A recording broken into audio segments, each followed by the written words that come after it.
دیکھیے، شادی شدہ مرد کے لیے اور شادی شدہ عورت کے لیے تو ہر دن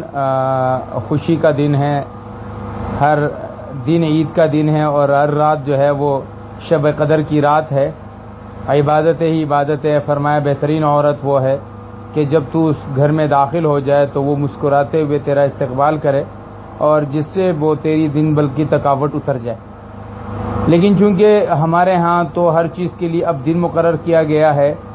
اور یہ کر لو تو فلاں دن ماں کا ایک دن ہو گیا، باپ کا ایک دن ہو گیا، فادرز ڈے، مدر ڈے، تو اسی طرح سے بیوی شوہر کے لیے بھی ایک ڈے مقرر کیا گیا کہ بھائی وہ سارے سال ایک دوسرے کو یاد رکھو یا نہ رکھو، لیکن اس دن یاد رکھنا ضروری ہے۔ تو اگر کوئی آدمی یا کوئی خاتون جو اس کو کہتے ہیں ویڈنگ اینیورسری جو ہے وہ نہ منائے، لیکن ایک دوسرے کو کوئی پیار کی کوئی چیز ایسی، محبت کی کوئی کا تحفہ وغیرہ کچھ دیتا ہے، تو اس میں بظاہر تو شرعاً کوئی ایسی قباحت نظر نہیں آ رہی ہے، لیکن اتنا ضرور ہے کہ چونکہ اس چیز کی ابتدا جو ہے وہ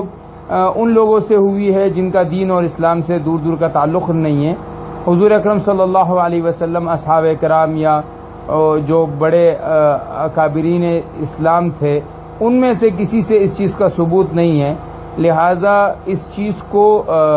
بہتر نگاہ سے بھی تو نہیں دیکھا جا سکتا ہے، لیکن ممانعت کی کوئی خاص وجہ اس صورت میں جو آپ فرما رہے ہیں مولوی صاحب، اس صورت میں نظر نہیں